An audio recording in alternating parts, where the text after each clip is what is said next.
Timothy Ronald. Orang yang jualan kelas bisnis itu tai semuanya. Gue bukan tipe orang yang ketika kapalnya karam gue lompat. Bisnis model canvas, value proposition, tai lah itu semua. Mantap besar sekali di 1,8 ya. Mantap ya. Biar lu nggak goblok kayak monyet dan miskin ya.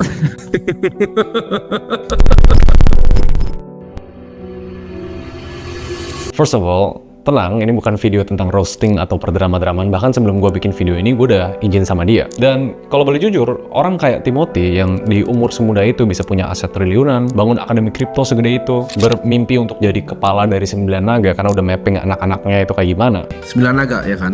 Anak-anaknya siapa? Gue udah mapping kok semuanya. Mungkin cuma 0,00 sekian persen orang yang bisa ngelakuin itu. Dan bukan cuma di Indonesia, tapi mungkin di seluruh dunia. Dan kalau dibanding gue sih, ya gue masih ecek banget. Uang gue masih sedikit. Gue gak punya McLaren, gak punya Castle in the Sky, belum bangun sekolah di NTT. Mobil gue cuma Ioniq 5. Dan sekarang masih sewa, apartnya tuh baru kondo 3 bedroom. Tapi ada beberapa nilai-nilai atau mungkin konten yang sudah dibahas sebelumnya, yang lebih ke pengen tukar pikiran aja. Sama sekalian update hidup lah, gimana ternak uang, company yang gue bangun sekarang. Karena sebenarnya alasan utama kenapa gue dan Timothy itu berpisah, sebenarnya simple karena kita beda values aja. Gue inget banget dari dulu kalau ngomong tentang bisnis atau uang, Timothy lebih sering kayak, oke, sekarang uang lu udah berapa, net worth lu udah berapa, bisnis lu ngasilin berapa. Tapi gue selalu bilang kayak, gue nggak driven by money. Uang itu bukan tujuan akhir gue, dan gue selalu ngomongin itu ulang. Sampai terakhir gue ngomong, itu Timothy masih nggak percaya. Semua orang karena driven by money. Nah, ini yang mungkin kayak jadi pendewasaannya gue ya. It's okay, beda value. Dimana sekarang gue ngelakuin hal-hal yang buat orang kayak, lu ngapain sih ngelakuin ini, padahal lu ngelakuin ini bisa dapat lebih banyak duit. Karena gue megang nilai-nilai tentu yang agak beda dibanding Timothy. Sekalian deh ngebahas tentang ternak uang, update-nya gimana, sedikit ngebahas perusahaannya dia, sedikit ngebahas perusahaannya gue. Kalau kalian berharap tujuannya itu maki-maki orang atau masalah aib, aduh, nggak perlu lah. Gue juga nggak perfect orangnya. Soal ngejalanin bisnis, soal manage uang, soal cewek, aduh, ini kalau masalah cewek tuh banyaklah cerita-cerita buruk, masalah agama, orang tua. Jadi kalau orang tahu, ya udahlah. Emang itu pendewasaan. That's what being human means. Gue masih cupu kok. Cuma ada beberapa statement dari Timothy yang sebenarnya karena gue megang nilai-nilai yang gue percayai, pengen gue bahas sebelum gue bahas ternak uang. McLaren lu warna apa, bos? McLaren lu warna apa, bos? Karakter seorang manusia itu nggak dinilai dari seberapa banyak uang yang lu punya. Bukan dari apa atau siapa yang lu bisa beli, tapi seberapa genuine lu pengen ngelakuin sesuatu yang bisa berkontribusi ke masyarakat. Yang ujung-ujungnya, ya menjadi orang baik. Karena di dunia content creator atau di dunia per-influenceran, kita tuh tinggal di era dimana reach adalah komoditas yang paling mahal. Atau kalau kata Uncle Ben, with great power comes with great responsibility. Jadi apa yang terucap dari siapapun online, kalau masuk ke kepala orang yang tidak berpendidikan, itu bakal jadi pedoman yang dipegang seluruh hidupnya. Tapi ini yang ajaran orang tua gue. Jangan pernah ngerasa lu lebih hebat daripada orang lain karena duit lu lebih banyak. Jadi tanpa basa-basi, kita bahas ternak uang dulu.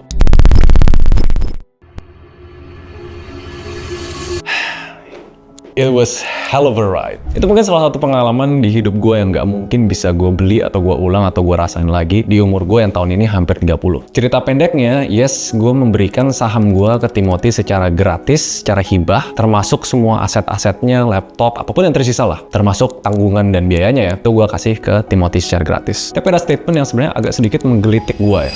Gua ya, yang hampir karam sama kapalnya. Yang lainnya lompat gitu, ambil skoci lompat keluar. Gue satu-satunya yang stay di saat kapal karam. Sampai sekarang tuh sebenarnya masih ada yang komen di IG gue, oh ini yang ninggalin ternak uang nih. Sebenarnya gue nggak butuh klarifikasi sih, karena itu udah masa lalu. Dan setahu gue di video itu ada Lyle, yang waktu itu sempat jadi head of growth-nya ternak uang. She was amazing. Yang sekarang alhamdulillah dia pegang posisi di akademi kripto. Karena gue pribadi gue ngerasa gue stay sampai titik darah penghabisan, sampai gue beres-beres semuanya. Pas balikin duit investor, di saat abis itu tuh sebenarnya ternak uang not doing well, karena kan uangnya juga udah dibalikin semua. And di periode itu gue akuin gue a bad leader. Gue sangat pasif dalam memanage operasional dari ternak uang, dan waktu itu yang banyak beres-beres itu dipegang sama Lyle. Gue benar-benar percayain dia untuk setir balik comeback plan-nya. Pernah di satu momen tertentu tuh gue ngajak hampir semua tim Sevenpreneur buat meeting di ternak uang. Kita sama-sama mikir nih, strateginya gimana buat balikin TU ke masa kejayaan ya. Itu kita benerin bisnis modelnya, operasionalnya, dari segi cost. Tapi itu nggak sebenarnya terlalu ngebantu sih. Dan akhirnya pas dia mau tutup, gue sama Timothy itu sama-sama chip-in lagi. Dan karena kita sama-sama nggak komit, gue waktu itu fokus Sevenpreneur, doi fokus di akademi kripto. Ujung-ujungnya emang kayak lempar-lemparan. Ujung-ujungnya Timothy nawarin, ya udah deh, dia yang ambil semuanya biar nggak ribet. Terjadilah hibah saham di saat itu, semuanya free, 0 rupiah. diberikan ke Timothy Roth. Tapi ada biaya juga yang dia harus tanggung, soal ruko dan teman-temannya. Nah tiba-tiba fast forward beberapa hari kemudian gue lihat ternak uang tuh mau reborn. Dia bilang mau balikin lagi ke masa kejayaannya jadi the biggest independent financial media di Indonesia. Dan menurut gue keren sih itu, passionnya tuh menurut gue membara banget. Karena gue sendiri kalau disuruh untuk ngebalikin TU dari itu sampai ke masa kejayaan mungkin gue nggak bisa. Karena follow aja ternak uang buat lihat progresnya untuk OTW jadi nomor 1 di Indonesia. Jadi intinya dari ternak uang, yes sudah berpisah, gue udah nggak di TU, gue udah ngasih semua sahamnya ke dia. Yang gue ngerasa dia emang kapten yang lebih cocok di sana. Tapi kalau soal gue meninggalkan kapal karam lewat sekoci, itu mungkin kalian sendiri yang harus judge. Tapi yang keren adalah perusahaan yang dia bangun sekarang, yaitu Akademi Kripto.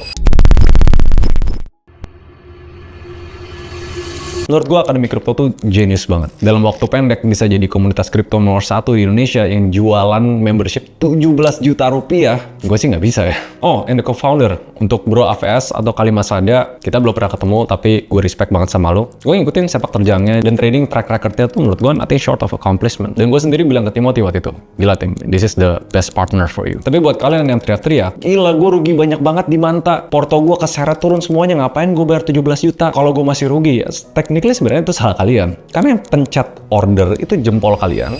Manta, saya juga personally barusan nambah lagi. Terus kalau yang ada nangis bang ke likuidasi ya salahmu sendiri. Oh salah musuhnya lu goblok gitu. Ya, mantap. Dan kenapa kalian telan informasi secara mentah-mentah? Jangan sampai apa yang lu jual bikin rugi member-member lu. Karena kalau lu ngebangun company dengan bisnis model jadi attack crypto nomor 1 di Indonesia, itu bisnis model paling bagus. Kenapa? Soalnya lu masuk ke B2C bisa. Customer berani bayar 17 juta. Terus kalau komunitasnya udah ke filter, punya buying power, masanya segede itu, lu jadi punya leverage ke exchange atau token-token yang mau kerjasama sama Akademi Kripto. Jadi B2B partnership-nya tuh solid banget. Walaupun mereka bilang mereka nggak partnership sama sekali. Karena bahaya kalau terjadi partnership, misalnya ada token atau kripto baru mau launching, in a way kan sebenarnya bisa manipulasi market. Membernya disuruh beli pas tinggi terus dijual. Tapi it's good Akademi Kripto klaim bahwa ya tidak pernah berpartnership B2B. Setahu gua. Karena kalau terafiliasi ya itu masalah etik sih menurut gua. Biar lu nggak goblok kayak monyet dan miskin ya. Bego lu, Diki.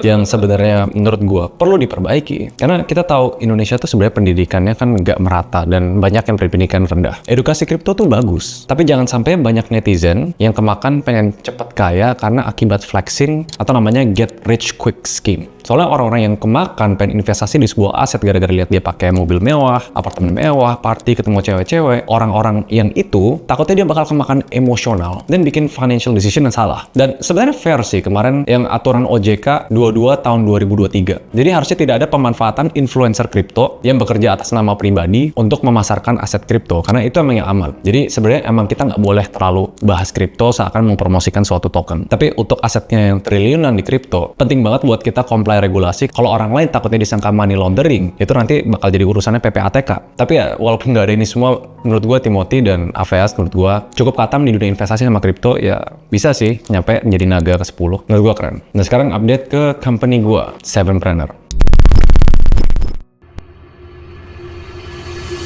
Gak semua orang tuh bisa jadi pengusaha ya. Pengusaha tuh dilahirkan bukan dibuat. Sebenarnya ada statement yang sedikit lagi menggelitik gua, yaitu lo kalau jadi entrepreneur itu harus dilahirkan. Emang dari kecil tuh udah ada bakatnya. Bullshit lah yang namanya entrepreneur are made not born. Nah itu sesuatu yang gua sangat amat tidak percaya. Which nggak apa-apa, beda opini. Karena menurut gua tuh saksi nyatanya. Selama hampir 20 tahun pertama gue hidup tuh gue sama sekali nggak pernah jualan, nggak pernah kepikiran buat make money. Orang ansos, dibully, anak IT. Tapi somehow gue sekarang bergelut di dunia entrepreneurship. Karena pas gue ngebangun Sevenpreneur, kalau boleh jujur, itu bukan kendaraan yang paling cepat untuk gue make money. Mungkin jadi content creator atau gue jadi konsultan untuk bisnis lain itu bisa lebih banyak duitnya. Tapi setiap perusahaan atau kayak new initiative yang gue bangun itu tuh berdasarkan passion atau values yang gue percaya. Karena yang bikin gue berubah dari gue bener-bener ansos, introvert, cuma programmer nggak bisa ngapa-ngapain, itu pas gue ngerasain gue punya sesuatu yang kayak punya gue gitu. Susah banget, banyak darah dan keringetnya. Dan gue harus ngejalanin bertahun-tahun untuk bener-bener dapetin pengalamannya biar gue bisa bikin bisnis. So asal-usul itulah yang bikin gue ngebangun Sevenpreneur. Akhirnya gue berhasil